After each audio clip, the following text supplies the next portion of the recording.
Hello student, I am विकास कुमार और आज मैं आपके लिए न्यू कोर्स लेके आया हूँ स्ट्रेंथ ऑफ मटेरियल। ठीक है, तो स्ट्रेंथ ऑफ मटेरियल पढ़ने से पहले हमें पता होना चाहिए स्ट्रेंथ क्या होती है और मटेरियल क्या होता है।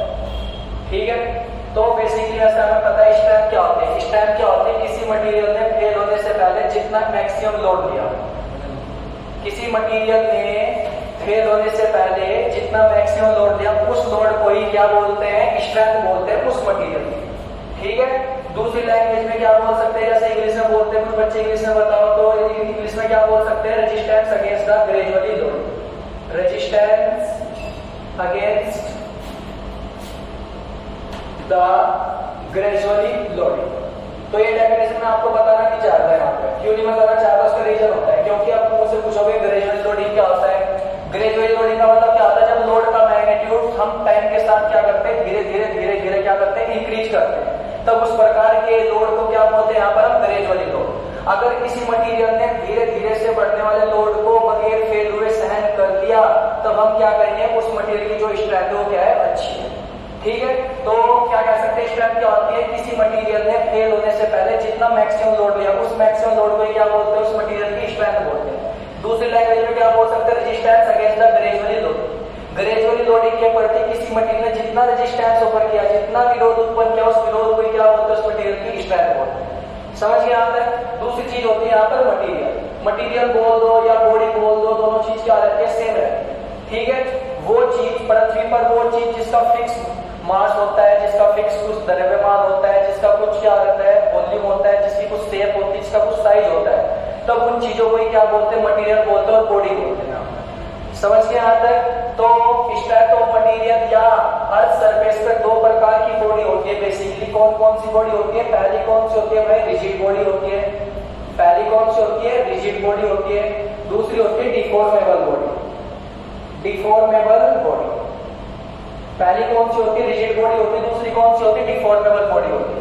अब रिजिड बॉडी कौन सी होती है? जब किसी बॉडी पर फोर्स लगाते हैं और फोर्स लगाने के कारण उस बॉडी की शेप साइज में कोई चेंज ना आए। ठीक है, जब फोर्स लगाने के बाद बॉडी की शेप कोमा साइज क्या रहे? फिक्स रहे, तब इस प्रकार की बॉडी को क्या बोलते हैं? रिजिड बॉडी बोलते हैं। या इस प्रकार के मटेरियल को क्या बोलते हैं? रिजिड मटेरियल बोलते हैं। ठीक है, दूसरे प्रकार की बॉडी कौन सी होती है? Deformable body. डिफॉर्मेबल बॉडी कौन सी होती है? वो बॉडी जिस पर हम फोर्स लगा दें और फोर्स लगाने के बाद क्या हो? उस मटेरियल की शेप साइज में चेंज आ जाए, तब इस प्रकार की बॉडी को हम क्या बोलते हैं? Deformable body. तो इसमें क्या हो जाएगा? शेप और साइज क्या हो जाएंगे? चेंज हो जाएंगे। ठीक है, तो ये तो पहला पॉइंट बता दिया मैंने दोनों के बारे में।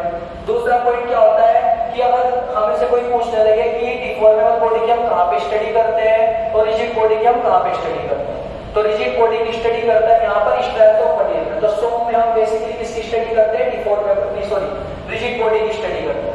जबकि फ्लूइड मैकेनिक्स में हम किसकी स्टडी करते हैं? बेसिकली डिफॉर्मेबल बॉडी की स्टडी करते हैं, डिफॉर्मेबल मटेरियल की स्टडी करते हैं। क्यों?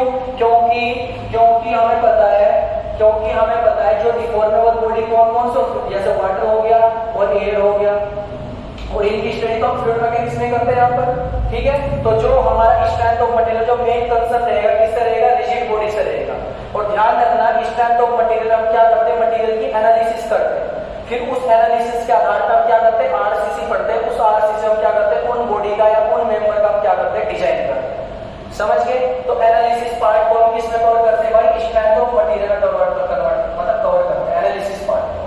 एनालिसिस पार्ट किसमें कवर करते हैं? यहाँ पर स्ट्रेंथ ऑफ मटेरियल कन्वर्ट करते हैं, मतलब कवर करते हैं। जबकि डिजाइन पार्ट को किसमें कवर करते हैं? आरसीसी में कवर करते हैं। ठीक है, चलो ये हो गया यहाँ से। अब नेक्स्ट क्या होगा यहाँ पे? अब हमें इन मटेरियल की प्रॉपर्टी पता होना चाहिए। इन मटेरियल की जो प्रॉपर्टी होती है, कैसे कौन कौन सी प्रॉपर्टी होती है, या इन मटेरियल की क्या क्या अजम्पशंस होते हैं वो भी पता होने चाहिए हमें। यहाँ पर मटेरियल के क्या क्या अजम्पशन होते हैं तो वो भी पता होना चाहिए बेसिकली क्या क्या अजम्पशन होते हैं। ठीक है, तो नेक्स्ट हेडिंग हमारी क्या हो जाएगी? Assumption of material. Assumption of material. तो अजम्पशन को क्या बोलते हैं? बेसिकली मान्यता बोलते हैं। जैसे हम कोई मटेरियल यूज कर रहे हैं 100 में, तो उस मटेरियल की क्या क्या अजम्पशंस होती है वो देखते हैं। सबसे पहले अजम्पशन क्या होता है? मटेरियल क्या होना चाहिए? होमोजीनियस होना चाहिए। Material should be homogeneous. Material should be homogeneous. तो मटेरियल क्या होना चाहिए भाई? पहले मान्यता में मटेरियल होमोजीनियस होना चाहिए।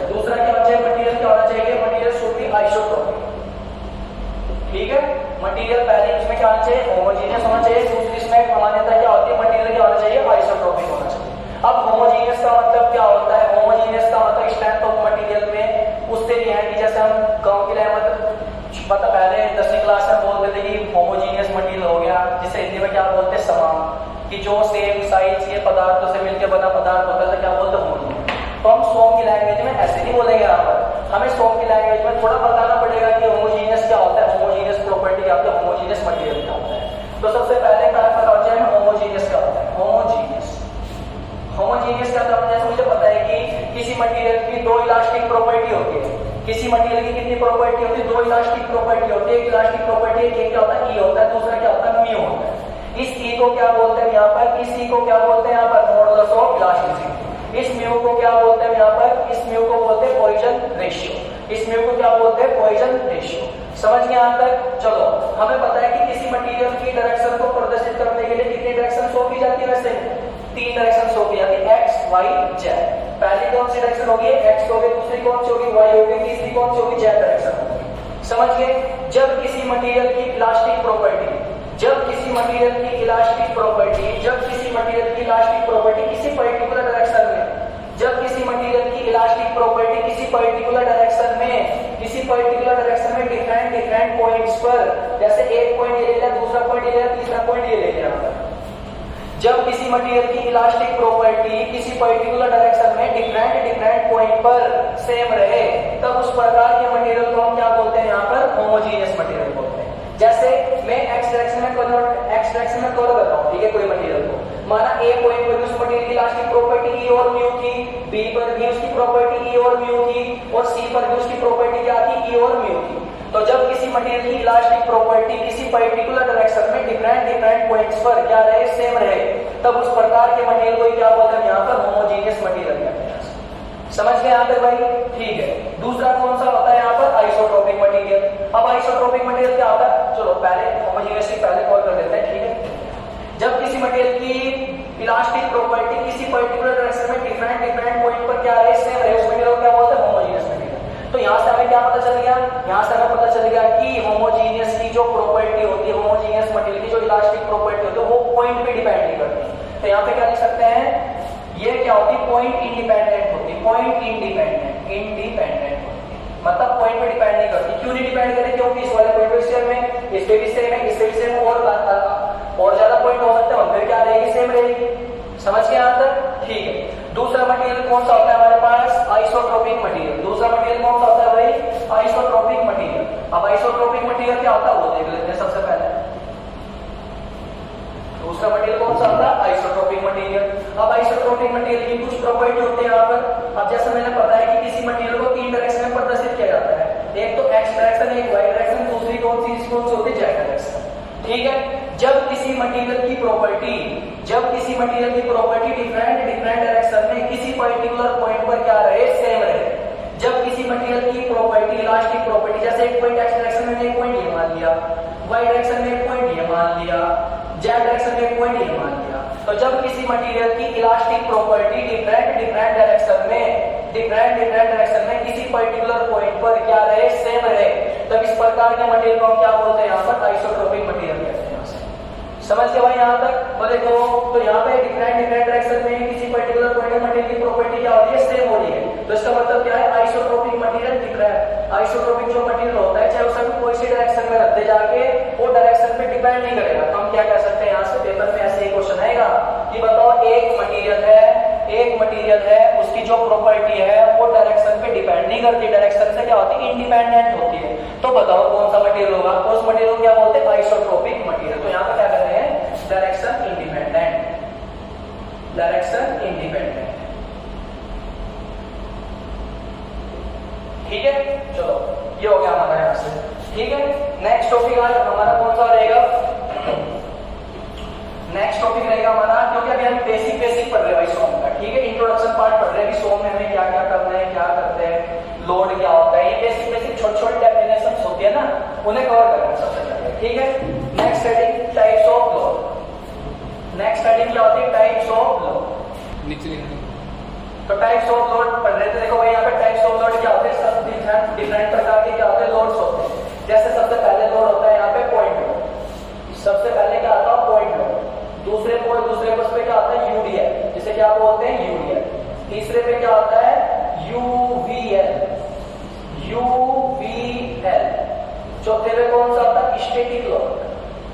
Static load. 5 पे क्या होता है भाई यहाँ पे डायनेमिक लोड, डायनेमिक लोड, ठीक है। 6 पे क्या होता है सडन लोड, सडन लोड। और इसकी दूसरी लैंग्वेज में क्या बोल सकते हैं, दूसरी नाम क्या हो सकता है इसका, इंपैक्ट लोड, ठीक है। तो बेसिकली हमारा जो मेन कंसर्न रहेगा इन 4-5 प्रकार के लोड से रहेगा। वैसे तो और प्रकार के लोड होते हैं, डिफरेंट डिफरेंट कंडीशन पे डिपेंड करते हैं कि वॉल्यूम के आधार पे लोड क्या होता है, एरिया के आधार पे लोड क्या होता है, टाइम के आधार पे लोड क्या होता है, और पॉइंट ऑफ एप्लीकेशन के आधार पे लोड क्या होता है। हमारा मेन कंसर्न क्या रहेगा, इनसे ही रहेगा बेसिकली यहाँ पर, ठीक है। चलो एक लोड और देख लेते हैं यहाँ पर, एक्सियल लोड देख लेते हैं। एक्सियल लोड, एक्सियल लोड तो सबसे पहले पढ़ेंगे पॉइंट लोड क्या होता है। जैसे अभी तुम याद रखो कि मैं एक बीम बना रहा हूं, तुम याद रखो कि कुछ चीज होती है, एक बीम होती है कोई चीज, ठीक है। बीम क्या होता है, एक हॉरिजॉन्टल मेंबर होता है। बीम क्या होता है, एक प्रकार का हॉरिजॉन्टल मेंबर होता है। बीम एक प्रकार की हॉरिजॉन्टल मेंबर होती है जो ट्रांसवर्स लोड को क्या करती है, सपोर्ट करती है। तब उस हॉरिजॉन्टल मेंबर को क्या बोलते हैं, हम बीम बोलते हैं, ठीक है। अब पॉइंट लोड पढ़ेंगे क्या होता है, जब किसी बीम पर लोड, जब किसी बीम पर लोड बीम के किसी पर्टिकुलर पॉइंट पर लगे, जब बीम पर लोड बीम के किसी पर्टिकुलर पॉइंट पर लगे और उसका इफेक्ट उसके आसपास के रीजन में ही जलने को, पूरी बीम के अलोंग ना जलने को, तब इस प्रकार के लोड को हम क्या बोलते हैं, पॉइंट लोड। जैसे ये बीम में मैंने इस बीम पर एक लोड लगाया 10 किलोमीटर या 20 किलोमीटर का लोड लगाया इस वाले पर, तब इसका इफेक्ट इसके आसपास के रीजन में हो, इसका इफेक्ट इस पूरी बीम के अलोंग ना हो, तब इस प्रकार के लोड को क्या बोलते हैं, यहाँ पर पॉइंट लोड बोलते हैं। तो जब किसी बीम के किसी पर्टिकुलर पॉइंट पर लोड लगता है तब उस प्रकार के लोड को क्या बोलते हैं, यहाँ पर पॉइंट लोड बोलते हैं। समझिए भाई, ठीक है। दूसरा क्या होता है, यूडीएल। यूडीएल की फुल फॉर्म क्या होती है, uniformly distributed load, uniformly distributed load, uniformly distributed load, ठीक है।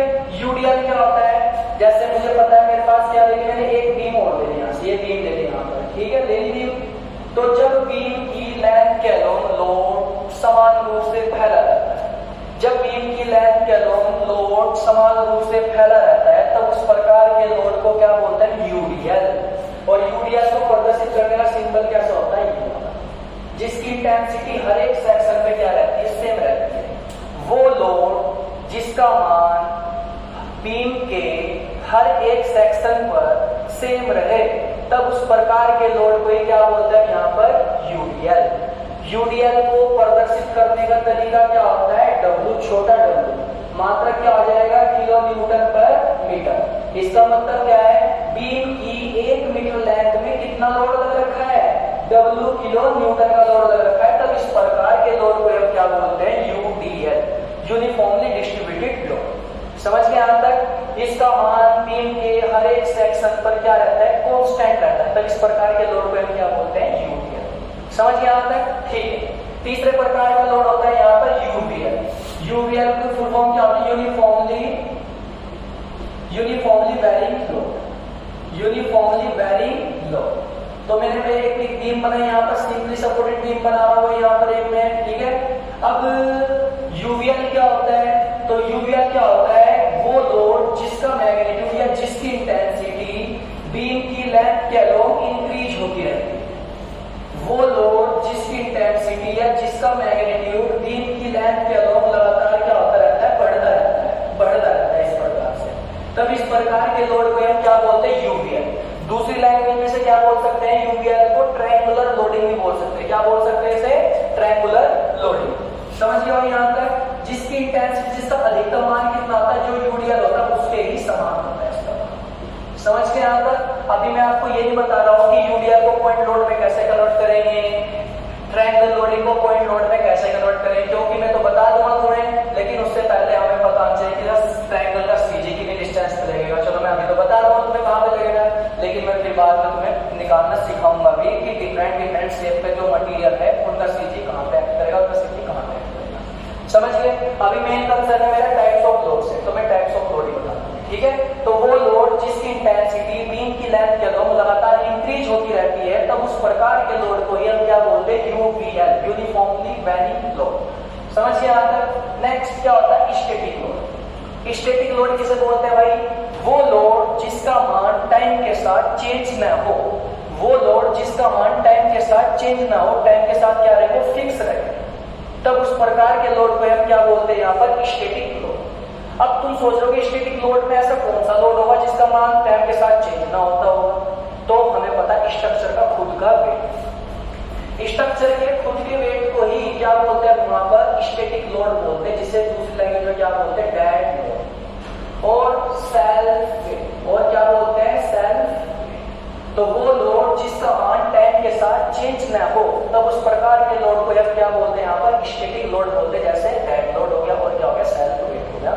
ये स्ट्रक्चर का खुद का वेट होता है, स्ट्रक्चर के मेंबर के खुद के वेट को ही क्या बोलते हैं यहाँ पर, डेड लोड की कैटेगरी में रखते हैं।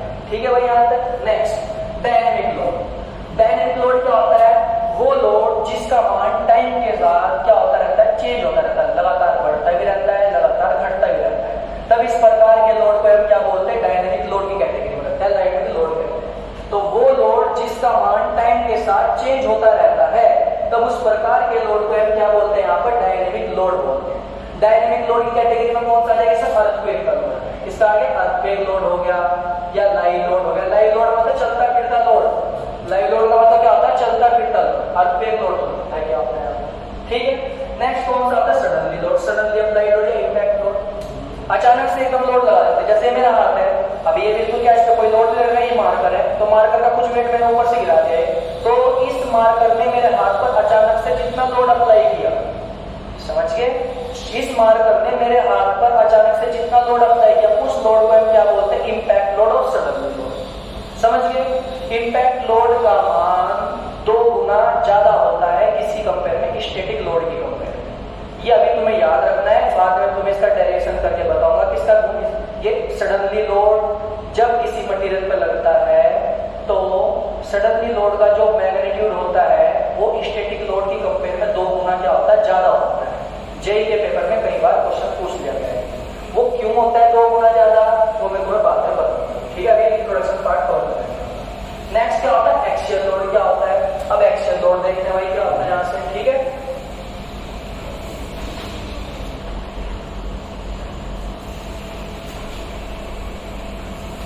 जैसे मेरे पास क्या हो गया, एक ब्लॉक हो गया, मेरे पास क्या हो गया, एक ब्लॉक हो गया। ठीक है, एक ब्लॉक हो गया, इसकी कुछ अक्ष होगी, यहाँ पर अक्ष को क्या बोलते हैं इंग्लिश में, एक्सिस।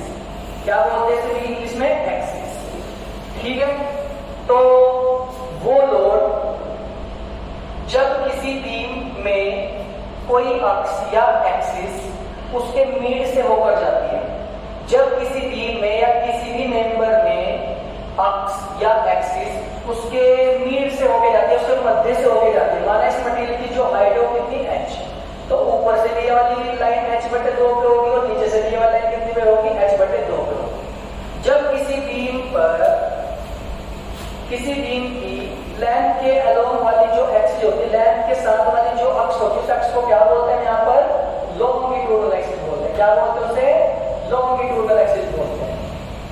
लॉन्गिट्यूडनल एक्सिस की जो परपेंडिकुलर वाली एक्सिस होती है, जो लंबवत वाली एक्सिस होती है, उसे क्या बोलते हैं, लैटरल एक्सिस बोलते हैं। क्या बोलते हैं उसे, लैटरल एक्सिस। लैटरल एक्सिस का दूसरा नाम क्या होता है, transversus axis. Transversus axis Hindi में बोलते हैं पार्श्व, और इसे क्या बोलते हैं, अनुदैर्ध्य। अनुदैर्ध्य, समझ गए यहां तक।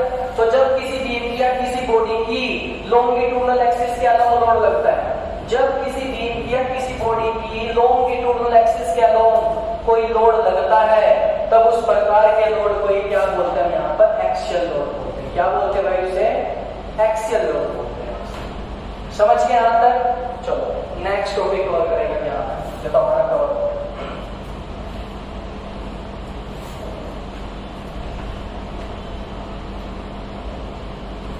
Next stress. नेक्स्ट क्या पढ़ेंगे, stress and strain. Stress and strain, ठीक है।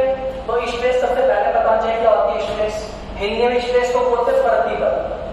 क्या बोलते हैं इसे हिंदी में, प्रतिबल। ठीक है, सभी को पता है कि फोर्स अपॉन क्या होता है, सभी को पता है फोर्स अपॉन एरिया होता है। और एक चीज और होती है यहाँ पे प्रेशर, जिसकी हम फ्लूइड में कहते हैं टेम्परेचर, से इन्हें बोलते हैं दबाव। ये भी फोर्स अपॉन एरिया होता है। ये भी क्या होता है? Force upon area. अब इन दोनों में अंतर क्या होता है? दोनों के मात्रक सेम होते हैं, दोनों के फोर्स सेम होते हैं, दोनों का एरिया सेम होता है और दोनों की डायमेंशन भी सेम होती है, मतलब बीमा भी सेम होती है। तो दोनों में अंतर क्या होगा ये देखने को पता चलेगा। तो सबसे पहले मैं स्ट्रेस बताऊंगा, उसके बाद प्रेशर बताऊंगा यहाँ पर, फिर उसके बाद आप स्ट्रेन को कवर करेंगे। समझ गया यहाँ तक? ठीक है। अब जैसे कि स्ट्रेस क्या होता है, जैसे मेरे पास क्या है, एक बॉडी है, ये क्या होगा, मेरे पास एक बॉडी, इस बॉडी का एक एंड क्या कर रखा है मैंने यहाँ से फिक्स कर रखा है, एक एंड इस बॉडी का क्या करता है फिक्स करता है, मतलब हिलने नहीं दे रहा, दूसरा एंड कैसा फ्री। समझ के यहाँ तक? ये कौन सी एक्सिस हो गई, इसकी लॉन्गिट्यूडनल एक्सिस होगी। कौन सी एक्सिस हो गई ये? Longitudinal axis. लॉन्गिट्यूडनल एक्सिस के अलावा जो फोर्स लगता है उस फोर्स को क्या बोलते हैं? एक्सियल लोड बोलते हैं। क्या बोलते हैं उसे? एक्सियल लोड बोलते हैं। ठीक है, माना इस बीम की या इस मेंबर की या इस ब्लॉक की जो लेंथ है वो कितनी यहाँ पर है। जब मैं इस बॉडी पर या इस ब्लॉक पर पी फोर्स लगाऊंगा, एक्सेल मतलब एक्सेल की केस में होता है पी फोर्स लगाऊंगा, तो इस फोर्स लगाने के कारण क्या होगा, इसकी लेंथ इंक्रीज होगी, इसका जो डायमीटर हो क्या होगा, डिक्रीज होगा यहाँ पर। ठीक है, तो इसकी लेंथ में चलो वृद्धि हो गई, यहाँ पे लो ये वृद्धि होगी, और ये इसकी लेंथ में वृद्धि कब तक होती रहेगी? ये तो है कि भाई बहुत दूर तक हो जाएगी इसकी लेंथ में वृद्धि, जाकर सदियों तक की वृद्धि होती रहेगी। ऐसा पॉसिबल है क्या? नहीं पॉसिबल है। तो इसकी लेंथ में वृद्धि तब तक होती रहेगी, इसकी लेंथ में इंक्रीमेंट तब तक होता रहेगा जब तक कि इस बॉडी के अंदर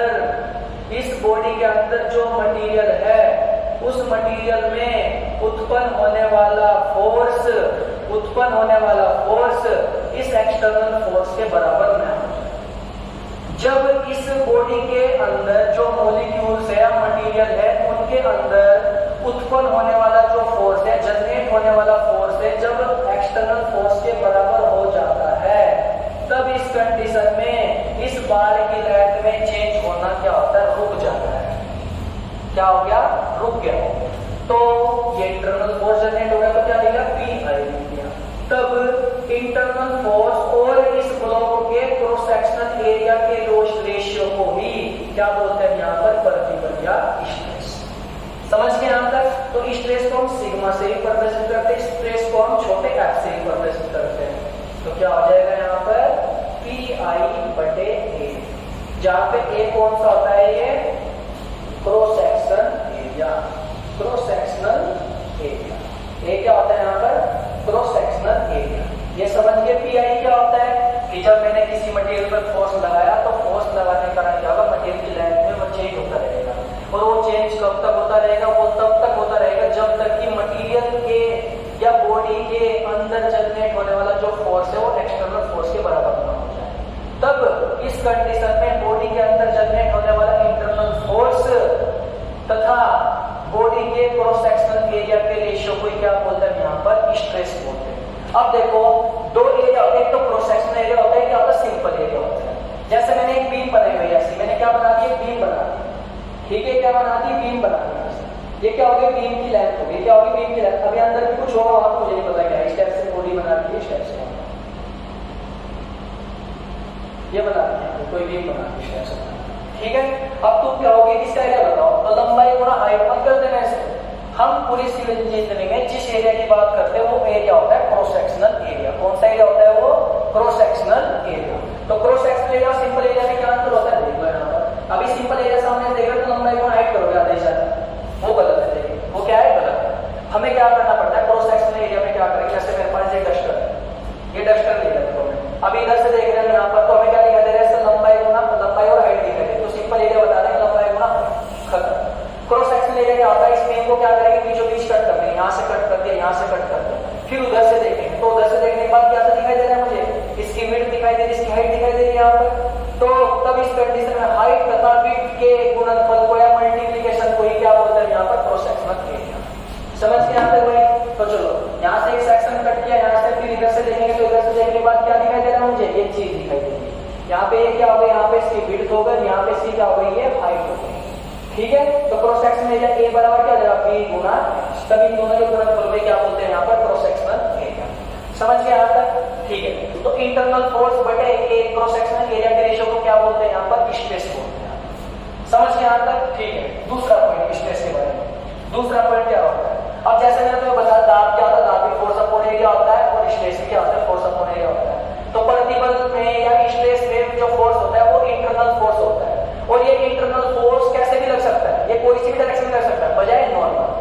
जब ये इंटरनल फोर्स या एक्सटर्नल फोर्स किसी बॉडी पर क्या लगता है, किसी 90 डिग्री के एंगल पे लगता है, किसी बॉडी पर जब कोई फोर्स 90 डिग्री के एंगल पे लगता है तब उस फोर्स के कारण उस बॉडी में प्रेशर जनरेट होता है, ना कि स्ट्रेस जनरेट होती है। समझ के यहाँ तक? जब किसी बॉडी पर फोर्स नॉर्मल ना लगे बस, चाहे कोई से भी लग जाए, चाहे टेंजेंट से लग जाए, चाहे किसी एंगल पे लग जाए, चाहे कैसे भी लग जाए, हमें नहीं पता, तब उसके कारण उस बॉडी में क्या जनरेट होती है, स्ट्रेस। तो पहला क्या कह सकते हैं, नॉर्मल फोर्स नहीं होना चाहिए, नॉर्मल फोर्स नहीं होना चाहिए। तो जब हम स्ट्रेस निकालते हैं तो नॉर्मल फोर्स के कारण स्ट्रेस जनरेट नहीं होती, नॉर्मल फोर्स के कारण जनरेट होता है प्रेशर। समझ के यहाँ तक?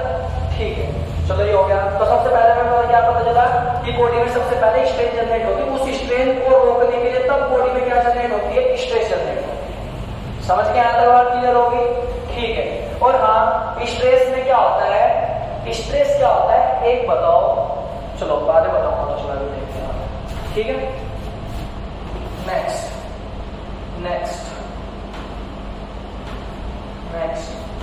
जो स्ट्रेस होती है वो भी 2-3 प्रकार की होती है भाई। यहाँ से स्ट्रेस होती है वो भी 2 प्रकार की होती है। पहली कौन सी होती है, नॉर्मल स्ट्रेस होती है। कौन सी होती है, नॉर्मल स्ट्रेस। दूसरी कौन सी होती है, यहाँ पर शियर स्ट्रेस होती है। पहली कौन सी होती है, नॉर्मल स्ट्रेस होती है, दूसरी कौन सी होती है, शियर स्ट्रेस होती है यहाँ पर। ठीक है, तो नॉर्मल स्ट्रेस क्या होती है, जैसे मेरे पास क्या हो गया, कोई बॉडी हो गई, इस बॉडी पर फोर्स क्या लग रहा है, एक्सियल फोर्स लग रहा है। इस बॉडी पर क्या लग रहा है, कोई फोर्स क्या लग रहा है, एक्सियल कंडीशन में लग रहा है यहाँ पर। ठीक है, अब चलो ये नॉर्मल स्ट्रेस में 3-4 प्रकार की होती है, लेकिन चलो मैं तुम्हें ऐसे ही बता रहा हूँ। ठीक है, बेसिकली क्या होता है। ठीक है, तो जब किसी बॉडी पर फोर्स उसकी लॉन्गिट्यूडनल एक्सिस के अनुदिश लगा रहे, क्योंकि देखो नॉर्मल स्ट्रेस भी 2-3 प्रकार की होती है यार ये। ठीक है, एक तो डायरेक्ट स्ट्रेस होती है, क्या होती है, डायरेक्ट स्ट्रेस होती है यहाँ पर। दूसरी कौन सी होती है, बियरिंग स्ट्रेस होती है यहाँ पर। तीसरी कौन सी होती है, बेंडिंग स्ट्रेस होती है यहाँ पर। कौन सी होती है, बेंडिंग स्ट्रेस। तो अभी मैं डायरेक्ट स्ट्रेस बता रहा हूँ यहाँ पर। जब किसी बॉडी पर फोर्स उसकी लॉन्गिट्यूडनल एक्सिस के अनुदिश लगे तब उस फोर्स के कारण उस बॉडी में क्या जनरेट हो जाता है, इंटरनल फोर्स जनरेट हो जाता है। तब उस इंटरनल फोर्स और क्रॉस सेक्शनल एरिया के रेशियो को क्या बोलते हैं यहाँ पर, डायरेक्ट स्ट्रेस बोलते हैं। समझ गए यहाँ तक? दूसरी कौन सी होती है, बियरिंग स्ट्रेस होती है। बियरिंग स्ट्रेस दो बॉडी के कॉन्टैक्ट के बीच में जनरेट होती है हमेशा। जैसे एक बॉडी ये हो गई मेरे पास, इस बॉडी पर क्या लगा रहा हूं मैं, फोर्स लगा रहा हूं। ठीक है, क्या लगा रहा हूं, फोर्स लगा रहा हूं। ये ऊपर से फोर्स लगा रहा है, P किलोमीटर में बॉडी है, तो इन दोनों बॉडी का कॉन्टैक्ट एरिया कौन सा हो, यही तो होगा यहाँ पर। तो दो बॉडी के कॉन्टैक्ट के बीच में जो स्ट्रेस जनरेट होती है उस स्ट्रेस को हम क्या बोलते हैं यहाँ पर, बियरिंग स्ट्रेस बोलते हैं। क्या बोलते हैं उसे, बियरिंग स्ट्रेस बोलते हैं। समझ गए भाई यहाँ तक? दो बॉडी के कॉन्टैक्ट के बीच में जनरेट होने वाली स्ट्रेस को क्या बोलते हैं, बियरिंग स्ट्रेस। तो बियरिंग स्ट्रेस बराबर क्या आ जाएगा, load force upon contact area, contact area. चलो एक और हो गया। नेक्स्ट तीसरे प्रकार की नॉर्मल स्ट्रेस कौन सी होती थी, बेंडिंग स्ट्रेस। कौन सी होती थी भाई, बेंडिंग स्ट्रेस। Bending stress. अब बेंडिंग स्ट्रेस कब जनरेट होती है, बेंडिंग स्ट्रेस जनरेट होती है बेंडिंग मोमेंट के कारण। बेंडिंग स्ट्रेस जनरेट होती है जिसके कारण किसी बॉडी में मोमेंट या बेंडिंग मोमेंट के कारण। समझ गए यहाँ पे? तो सबसे पहले हमें पता चला मोमेंट क्या होता है भाई, मोमेंट क्या होता है, बेंडिंग मोमेंट क्या होता है, दोनों में भी अंतर होता है। ठीक है, तो चलो सबसे पहले मैं तुम्हें मोमेंट बताऊंगा, फिर उसके बाद क्या बताऊंगा, बेंडिंग स्ट्रेस बताऊंगा। ठीक है, जैसे मेरे पास क्या एक पॉइंट है, टॉपिक हमारा यही है बेंडिंग स्ट्रेस। टॉपिक तो हमारा बेंडिंग स्ट्रेस ही है, लेकिन इसमें एक टर्म आ गया ना, बेंडिंग मोमेंट क्या होता है, मोमेंट क्या होता है, तो वो भी बताना पड़ेगा। तो जैसे एक पॉइंट ही है, ये पॉइंट, इस पॉइंट से कुछ दूरी पर x दूरी पर एक फोर्स गुजर रहा है, जा रहा है भाई, यहाँ से गुजरता जा रहा है, एक पॉइंट से कुछ दूरी पर एक फोर्स गुजरता जा रहा है यहाँ पर। तब इस फोर्स, ये फोर्स इस पॉइंट कैसे रोटेट करेगा, यहाँ पर स्टेप से रोटेट नहीं करेगा यहाँ पर, क्लॉकवाइज डायरेक्शन में। तब मोमेंट को ही पूछ लेंगे, ए पॉइंट पर क्या होता है, मोमेंट को हिंदी बोलते हैं आघूर्ण। क्या बोलते हैं मोमेंट को हिंदी में, आघूर्ण। तब फोर्स गुना पॉइंट और फोर्स के बीच की जो परपेंडिकुलर डिस्टेंस है, परपेंडिकुलर डिस्टेंस कितनी होगी यहाँ पर, x। तो फोर्स गुना परपेंडिकुलर डिस्टेंस के गुणनफल को ही क्या बोलते हैं, उस पॉइंट समझिए, एक चीज होती है मोमेंट, दूसरी चीज क्या होती है बेंडिंग। तो अभी अगर मैं समझाना चाहूंगा तो तुम्हारी समझ में कुछ नहीं आएगा। जब एसएफडी और बीएमडी वाला चैप्टर चलेगा तो मैं वहां पर तुम्हें खुद बता दूंगा कि मोमेंट और बेंडिंग में क्या अंतर होता है। ठीक है, तो हमारा मेन कंसर्न अभी मोमेंट्स है। तो मोमेंट क्या होता है, फोर्स गुणा परपेंडिकुलर दूरी, परपेंडिकुलर डिस्टेंस के गुणनफल को क्या बोलता है मोमेंट। जैसे एक फोर्स ऐसे जा रहा है तो, और पॉइंट कहां पर है, यहाँ पर। तो इस बार हम ये वाली डिस्टेंस नहीं लेंगे, हम कौन से लेंगे, पॉइंट और फोर्स के बीच की जो परपेंडिकुलर डिस्टेंस है, ये वाली डिस्टेंस। तो डिस्टेंस कितनी होगी यहाँ पर y। तो इस फोर्स के कारण इस एक पॉइंट पर मोमेंट कितना आएगा इस बार, F गुना y। ठीक है, अब ये मोमेंट कैसे जनरेट होगा, जैसे मेरे पास क्या है, एक बॉडी है, ये बॉडी क्या है, एक एंड है इसका बॉडी का फिक्स है, दूसरा क्या है यहाँ पर फ्री। इस बॉडी की वाली एक्सिस कौन सी हो गई, यहाँ पर लॉन्गिट्यूडनल एक्सिस हो गई। वो एक्सिस जो बॉडी के बीचों बीच है गुजरती है, वो लाइन या वो एक्सिस जो बॉडी के बीचों बीच है या गुजरती है किसी मिड से जाए, तो उस लाइन को क्या बोलते हैं, एक्सिस बोलते हैं। और उस एक्सिस को क्या बोलते हैं, लेंथ के लॉन्ग वाले एक्सिस को क्या बोलते हैं, लॉन्गिट्यूडनल एक्सिस। तो जब किसी बॉडी पर फोर्स उसकी लॉन्गिट्यूडनल एक्सिस के अनुदिश लगे, तब उस लोड के कारण उस बॉडी में केवल एक प्रकार की स्ट्रेस जनरेट होती है, उस स्ट्रेस को बोलते हैं डायरेक्ट स्ट्रेस, जो मैं तुम्हें बता चुका। ठीक है, इसके कारण कौन सी इसकी फोर्स के कारण कौन सी स्ट्रेस जनरेट होगी, डायरेक्ट स्ट्रेस, डायरेक्ट स्ट्रेस। लेकिन इस बार फोर्स उसकी लॉन्गिट्यूडनल एक्सिस पे ना लग के उसकी लॉन्गिट्यूडनल एक्सिस से थोड़ा ऊपर लग गया या थोड़ा नीचे लग गया। ठीक है, जैसे ये फोर्स यहाँ पे लग रहा है, अब फोर्स कहां पे लग गया, यहाँ पे लग गया, P किलोमीटर के कारण। तो इस फोर्स के कारण क्या होगी, इसमें दो प्रकार की स्ट्रेस जनरेट होगी, तो डायरेक्ट स्ट्रेस जनरेट होगी, दूसरी कौन सी जनरेट होगी, बेंडिंग स्ट्रेस जनरेट होगी। क्यों हो रही है बेंडिंग स्ट्रेस, डायरेक्ट स्ट्रेस क्यों जनरेट हो रही है, तो डायरेक्टली लोड लग रहा है, 90 डिग्री पे लग रहा है डायरेक्टली लोड, तो इसके कारण डायरेक्ट स्ट्रेस जनरेट होगी। लेकिन जब हम इस लोड को इसकी लॉन्गिट्यूडनल एक्सिस पे ट्रांसफर करेंगे, हमारा इन दोनों के बीच की डिस्टेंस कितनी होगी, Ex।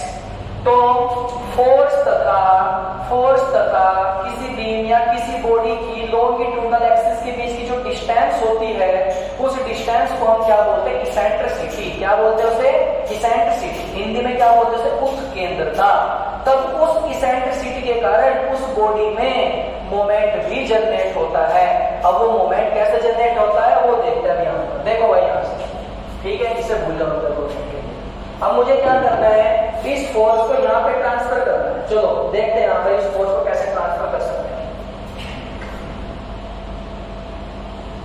लो, मैंने एक फोर्स इधर से लगा दिया, एक फोर्स इधर से लगा दिया। किसी को कोई आपत्ति है, कोई आपत्ति नहीं होगी, क्योंकि मैंने एक फोर्स इधर से लगा दिया, एक फोर्स इधर से लगा, कोई दिक्कत नहीं है। ठीक है, लेकिन अब मैं क्या करूंगा, इस फोर्स का मोमेंट कहां पे लूंगा, इस वाले एक्सिस पे लूंगा। तो मैंने तुम्हें थोड़ी देर पहले बताया था, मोमेंट क्या होता है, फोर्स गुणा परपेंडिकुलर डिस्टेंस। तब इस फोर्स के कारण इस एक्सिस पे एक मोमेंट आएगा, फोर्स गुणा परपेंडिकुलर डिस्टेंस कौन सी होगी, x। तो इसका एक मोमेंट आ जाएगा यहाँ पे, m बराबर F गुणा x। समझ गए यहाँ तक। इस फोर्स से ये वाला फोर्स कैंसिल आउट हो गया, तो क्या चीज बच गई मेरे पास, अभी यहाँ देख लो तो क्या चीज बच गई, लॉन्गिट्यूडनल एक्सिस पर एक फोर्स ट्रांसफर कर दिया P, और एक मोमेंट आ गया यहाँ पर P गुणा x। तब इस P के कारण डायरेक्ट स्ट्रेस जनरेट होगी, और इस मोमेंट के कारण क्या जनरेट होगी, यहाँ पर बेंडिंग स्ट्रेस जनरेट होगी। समझ गए।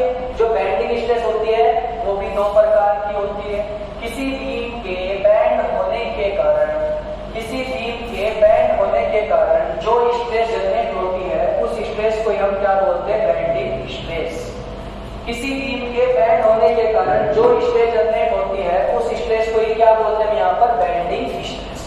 तो जो बेंडिंग स्ट्रेस होती है वो दो प्रकार की होती है। बेसिकली बेंडिंग स्ट्रेस कितने प्रकार की होती है, दो प्रकार की। एक तो बेंडिंग टेंसाइल स्ट्रेस होती है, बेंडिंग टेंसाइल स्ट्रेस होती है। कौन सी होती है, बेंडिंग टेंसाइल स्ट्रेस होती है। एक कौन सी होती है, बेंडिंग टेंसाइल स्ट्रेस होती है। दूसरी कौन सी होती है, bending compressive stress. Bending compressive stress होती है, बेंडिंग कंप्रेसिव स्ट्रेस। समझ गए भाई यहाँ पर। तो किसी बीम में बेंडिंग स्ट्रेस भी दो प्रकार के होते हैं, किसी बॉडी में बेंडिंग स्ट्रेस भी दो प्रकार के होते हैं। तो एक बेंडिंग टेंसाइल स्ट्रेस होती है, दूसरी कौन सी होती है, बेंडिंग कंप्रेसिव स्ट्रेस होती है। समझ गए यहाँ तक। जैसे मैं ऐसे एग्जांपल तौर पे बताता हूँ, एक कोई मेरे पास बॉडी है, इस बॉडी पर एक मोमेंट इधर से लग रहा है, इस बॉडी पर दूसरा मोमेंट इस डायरेक्शन में लग रहा है। तो कैसे बॉडी को बैंड कर रहा है, ये कैसे बैंड कर रहा है, इस टाइप से बैंड करेगा। तो इसका मतलब क्या होगा, ऐसे बैंड करेगा, इधर से ऐसे बैंड करेगा। तो ऐसे बैंड होने के कारण क्या होगा, जो ये वाला फाइबर है, ये वाला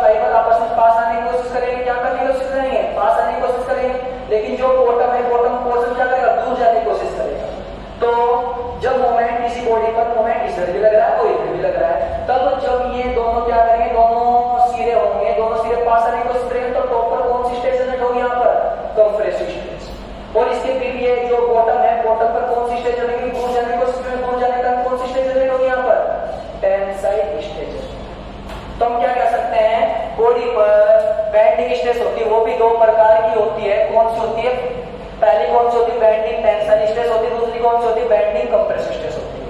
ये डिपेंड करेगी कि बॉडी पर फोर्स कैसा लग रहा है। अगर फोर्स इस प्रकार से लग रहा है तो मोमेंट भी एक प्रकार का फोर्स होता है, ठीक है। तो मैं यहाँ पे मोमेंट ना बोल के फोर्स बोल दूंगा तो कोई आपत्ति चलना चलना, ठीक है। तो यहाँ पे क्या है, एक मोमेंट ऐसे मोमेंट लग रहा है तो इसलिए कंप्रेसिव स्ट्रेस कहाँ पे जनरेट होगी, यहाँ पे जनरेट होगी, टेंशन कहाँ पे जनरेट होगी, यहाँ पे जनरेट होगी। लेकिन अगर बॉडी पर में मोमेंट या फोर्स कैसा लगा दो, उल्टा करके लगा दी स्टेप से, तो इसके दोनों सिरे आपस में पास आने को सीखेंगे तो नीचे क्या आएगी, कंप्रेसिव आएगी, ऊपर क्या आएगी, टेंशन आएगी, ठीक है। तो हम क्या कह सकते हैं, किसी बॉडी के बैंड होने के कारण जो स्ट्रेस जनरेट होती है उस बॉडी में, उस स्ट्रेस को क्या बोलते हैं यहाँ पर, बेंडिंग स्ट्रेस, ठीक है। कोई डाउट होगा तो भाई वीडियो मतलब लाइक मतलब कमेंट बॉक्स में टाइप कर देना, ठीक है, कोई दिक्कत नहीं है। नेक्स्ट कौन सी होती है, शियर स्ट्रेस। नेक्स्ट कौन सी होती है, शियर स्ट्रेस। अब शियर स्ट्रेस देखते हैं यहाँ से क्या होती है शियर स्ट्रेस। शियर स्ट्रेस क्या होती है, तो भी दो प्रकार की स्ट्रेस बताएंगे, शियर स्ट्रेस, ठीक है। शियर स्ट्रेस देखिए, जैसे मेरे पास क्या है, मेरे पास एक बॉडी है, मेरे पास क्या है, एक बॉडी। ये बॉडी क्या कर रखी है भाई, नीचे से मैंने फिक्स कर रखी है। ये बॉडी नीचे से क्या कर रखी है, मैंने फिक्स कर रखी है। माना ये क्या हो गया, सिरा, इसका ए सिरा हो गया, ये बी हो गया, बी पॉइंट हो गया, ये सी हो गया, क्या हो गया, डी हो गया, ठीक है यहाँ तक। तो एक बॉडी मैंने नीचे से क्या कर रखी है, फिक्स कर रखी है। तो शियर स्ट्रेस क्या होती है, किसी बीम पर जब टेंजेंशियल फोर्स लगता है, जब किसी बीम पर क्या लगता है, टेंजेंशियल फोर्स लगता है। टेंजेंशियल फोर्स आपको पता है हिंदी में क्या बोलते हैं उसे, स्पर्शीय फोर्स। क्या बोलते हैं उसे, स्पर्श फोर्स। टेंजेंशियल फोर्स ऐसे लग गया, छूता हुआ चले गया, ऐसे छूता हुआ चले गया, ऐसे छूता हुआ चले गया। तो जब कोई फोर्स किसी बॉडी की सरफेस पर टच करता जाता है या छूता हुआ जाता है, तब उस प्रकार के फोर्स को हम क्या बोलते हैं, टेंजेंशियल फोर्स। क्या बोलते हैं उसे, टेंजेंशियल फोर्स। हिंदी में क्या बोलते हैं, स्पर्शीय फोर्स, स्पर्शीय फोर्स बोलते हैं, ठीक है। तो ये फोर्स कहां पे लग रहा है, बॉडी की सरफेस पे लग रहा है। जैसे ये भी डस्टर ही ले रहा हूं, क्या ले रहा हूं, डस्टर। अभी आप सामने से कैसे दिखाई दे रहा है, तुम्हें ये दिखाई दे रहा है, लेकिन ऊपर का तो नहीं कुछ दिखाई दे रहा है, यहाँ पर नहीं दिखाई दे रहा। तो अगर फोर्स ऐसे जा रहा है, यहाँ पर इसके ऊपर से छोटा हुआ जा रहा है, तो एरिया कौन सा होगा, कहां फोर्स ने बॉडी के पार्ट को टच किया, कहां पे टच किया, टेंजेंशियल फोर्स ने तो उसकी सरफेस पे टच किया यहाँ पर, और उसकी सरफेस का एरिया कौन सा होगा, लंबाई गुना इसकी चौड़ाई। समझ के यहाँ तक। तो शियर स्ट्रेस क्या होती है, टेंजेंशियल फोर्स के कारण उत्पन्न होने वाली स्ट्रेस को ही शियर स्ट्रेस बोला जाता है, ठीक है। शियर स्ट्रेस को बेसिकली प्रदर्शित किया जाता है टाउ से। किससे प्रदर्शित करते हैं, यहाँ से टाउ। तो टाउ बराबर क्या हो जाएगा, tangential force upon surface area. क्या हो जाएगा, सरफेस एरिया। और सरफेस एरिया को क्या बोल सकते हैं दूसरी लैंग्वेज में, प्रोजेक्टेड एरिया। कौन सा बोलते हैं भाई, प्रोजेक्टेड एरिया। अब प्रोजेक्टेड एरिया कौन सा, जैसे यही एरिया है डस्टर, तो प्रोजेक्टेड एरिया जैसे फोर्स यहाँ से जा रहा है, मुझे लगता है यहाँ से जा रहा है, तो प्रोजेक्टेड एरिया कौन सा होगा, लंबाई गुना इसकी विड्थ। समझ गए यहाँ तक, चलो ठीक है, कवर हो गया। Next strain. नेक्स्ट क्या होगा हमारा टॉपिक, स्ट्रेन। स्ट्रेन को हिंदी में क्या बोलते हैं, विकृति। स्ट्रेस को, स्ट्रेन को क्या बोलते हैं हिंदी में, विकृति। अब विकृति क्या होती है देख लेते हैं यहाँ पर, ठीक है। तो ये विकृति वैसे बहुत प्रकार की होती है, लेकिन अभी देखेंगे क्या एक्चुअल में विकृति क्या होती है, स्ट्रेन क्या होती है, ठीक है। देखते हैं, माना मेरे पास क्या है, एक बॉडी है, मेरे पास क्या है, एक बॉडी। इस बॉडी का एक एंड क्या कर रखा है, मैंने यहाँ से फिक्स कर रखा है। माना इस बॉडी की जो लेंथ है वो लेंथ कितनी होगी, यहाँ से एल होगा। यहाँ से मैं इस बॉडी पर एक फोर्स लगाया, यहाँ पे पी किलोमीटर का क्या लगा रहा हूँ, फोर्स लगा रहा हूँ। तो ये स्पीड, अब देखो ये पी किलोमीटर का लोड किस प्रकार खींच रहा है, इसे खींच के लेके जा रहा है, तब इस फोर्स को हम क्या बोलते हैं, टेंसाइल फोर्स। क्या बोलते हैं इसे, टेंसाइल फोर्स बोलते हैं। टेंसाइल फोर्स को हिंदी में क्या होता है, तनन बल। जब कोई सी बॉडी पर हम फोर्स लगाते हैं और उस फोर्स के कारण उस बॉडी की लेंथ में वृद्धि हो रही है, तब इस प्रकार के फोर्स को हम क्या बोलते हैं, टेंसाइल फोर्स। हिंदी में क्या बोलते हैं, तनन बल। क्या बोलते हैं इसे, तनन बल।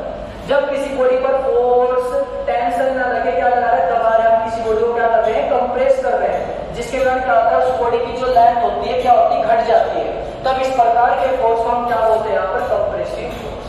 क्या बोलते हैं? से कंप्रेसिव फोर्स को। तो अभी हम यहाँ पे बॉडी की लेंथ को इंक्रीज करेंगे, घटाएंगे, दोनों एक कंडीशन पे डिपेंड करते होते हैं। चलो अभी मैंने क्या लगा दिया यहाँ पे? टेंसाइल फोर्स लगा दिया, पी की वैल्यू लगा दिया भाई, जिसकी लेंथ कितनी यहाँ से है, तो लेंथ फोर्स लगाने का क्या इसकी लेंथ में कुछ चेंज आएगा यहाँ पर? चलो चेंज आ गया यहाँ पे, तो कितनी वृद्धि होगी उसकी लेंथ? माना इस लेंथ में कितना चेंज हो गया यहाँ पे? डेल्टा एल का चेंज होगा। कितना चेंज होगा इसकी लेंथ में यहाँ पर? डेल्टा एल का चेंज होगा। तब स्ट्रेन क्या होती है? स्ट्रेन क्या होती है ये भी देख लेते हैं। स्ट्रेन क्या होगी यहाँ से? चलो मैं अभी ऐसे ले लेता हूँ, L0 ले लेता हूँ इसे, और इसे क्या ले लेते हैं? डेल्टा एल ले लेते हैं। ठीक है भाई, तो स्ट्रेन क्या होगी? Change in length, change in length, change in length बटे original length, change in length बटे ओरिजिनल लेंथ के जो रेशियो को हम क्या बोलते हैं? बेसिकली स्ट्रेन बोलते हैं। चेंज इन लेंथ बटे ओरिजिनल लेंथ के रेशियो को क्या बोलते हैं? यहाँ पर स्ट्रेन बोलते हैं बेसिकली। तो यहाँ पे स्ट्रेन को प्रदर्शित करते हैं भाई एप्सिलॉन से, इससे प्रदर्शित करते हैं यहाँ पर एप्सिलॉन से। लेकिन अभी हम बेसिकली निकालना था एप्सिलॉन देख लेंगे यहाँ पे, ठीक है? नहीं, चेंज इन लेंथ कितनी यहाँ पर? डेल्टा एल, ओरिजिनल लेंथ कितनी है उसकी? एल। ठीक है, तभी इन दोनों के रेशियो को क्या बोलते हैं यहाँ पर? स्ट्रेन। अब बच्चे यहाँ पे कंफ्यूज हो जाते हैं कि स्ट्रेन की कोई यूनिट होती है नहीं होती यहाँ पर, क्योंकि मुझे पता है कि यहाँ पे लेंथ कितनी है इसकी, यहाँ पे लेंथ कितनी है, देखो यहाँ पे डेल्टा एल होगा, इसका लेंथ का मैंने मात्रक भी कुछ क्या होगा यहाँ पे? मीटर होगा, इस एल का मात्रक भी कुछ यहाँ पे मीटर होगा, एम होगा, सेंटीमीटर होगा, तो डिपेंड करेगा कहाँ कैसे कैसे होता है। तो इससे इससे कट जाएगा, इसकी यूनिट क्या हो जाएगा? मात्रक से मात्रक कट जाएगा। तो हम क्या कह सकते हैं? जो स्ट्रेन होती है क्या होती है? यूनिटलेस क्वांटिटी होती है। कौन सी क्वांटिटी होती है ये? यूनिटलेस क्वांटिटी होती है। कौन? स्ट्रेन। ठीक है, स्ट्रेन क्या होती है? यूनिटलेस क्वांटिटी होती है, जिसे हम किसके द्वारा मेजर करते हैं यहाँ पे? एक्सटेंसोमीटर के द्वारा। इसके द्वारा एक्सटेंसोमीटर के द्वारा हम क्या करते हैं? इसे मेजर करते हैं। अब जैसे मैंने बताया था कि सबसे पहले बॉडी में क्या जनरेट होती है? स्ट्रेन जनरेट होती है। उस स्ट्रेन को रजिस्ट करने के लिए उस बॉडी के अंदर क्या जनरेट होता है? स्ट्रेस जनरेट होती है। तो जैसे मैंने बताया था स्ट्रेस दो प्रकार की होती है। इस प्रकार से स्ट्रेन भी क्या होती है? दो प्रकार की होती है। पहली कौन सी होती है भाई? पहली कौन सी होती है? यहाँ से चलो देख लेते हैं। पहली कौन सी होती है? Normal strain, normal strain. दूसरी कौन सी होती है यहाँ पर? Shear strain. ठीक है, पहली कौन सी होती है? नॉर्मल स्ट्रेन, और दूसरी कौन सी होती है? Shear strain. ठीक है, तो इन दोनों टॉपिक को मैं नेक्स्ट लेक्चर में कवर करूंगा गाइस। ठीक है, अगर आपको वीडियो अच्छी लगी है, अगर कोई डाउट है तो कमेंट बॉक्स में शेयर कीजिए, मतलब कमेंट बॉक्स में लिखे क्या डाउट है। ठीक है, हम उस पर अगले आगे से क्या करेंगे? उस पर न्यू वीडियो बनाएंगे। ठीक है, अगर अच्छी लगी है तो वीडियो लाइक और सब्सक्राइब कीजिए। ठीक है, ओके, थैंक यू।